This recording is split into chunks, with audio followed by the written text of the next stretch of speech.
Appearances are a great way to colour our parts, but they don't tell us anything else about the manufacturing process. With the new Finish feature, appearances can be combined with rich data to describe the manufacturing process.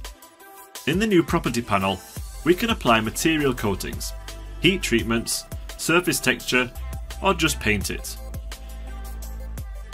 We'll demonstrate adding a heat treatment. A drop-down allows you to choose a specific process. This could be case hardening, for instance. And then we attach an appearance to it. Descriptions can be added, and then of course the hardness, which is a brand new unit type for Inventor 2024 and supports many different units such as Brinell, Vickers or Rockwell. Then simply select the faces to apply this finish to. In the browser there is a brand new folder created called Finishes, where we will see a list of all finishes applied to the part. This means we get a really great overview of the processes required for this part. And if we hover over the finish, it will highlight the areas of the part that it is applied to. Model states are also supported by the Finish tool. So when we switch between model states, we can suppress and unsuppress finishes. Also note that some value input fields also support applying a tolerance. For the second model state, we'll just paint it. Choose the process from the drop-down.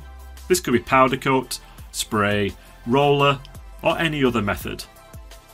Pick the appearance and then enter a description to be used later on in the drawing or 3D annotation environment. The paint thickness can also be specified.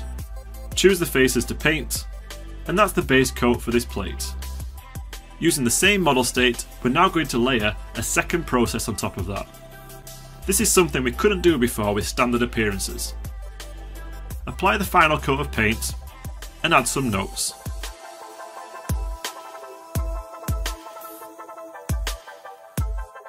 And then again we'll pick the faces we're going to paint. You'll notice that when I click OK, the blue paint will override the primer in the graphics area. And that's because finishes respect the browser order, so the finish at the bottom will always be the one that is visible. And of course, these finishes are controlled by the model states.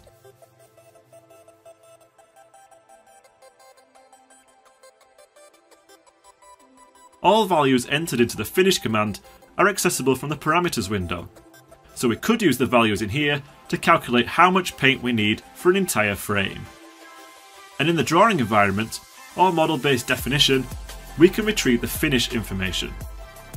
A new type category in the leader or general text box allows you to choose any of this Finish manufacturing information, allowing it to be automatically updated whenever a change is made. And by stacking these notes together, we can show the full manufacturing process in a single note, making it much clearer how this is to be made. All this and much more in Inventor 2024.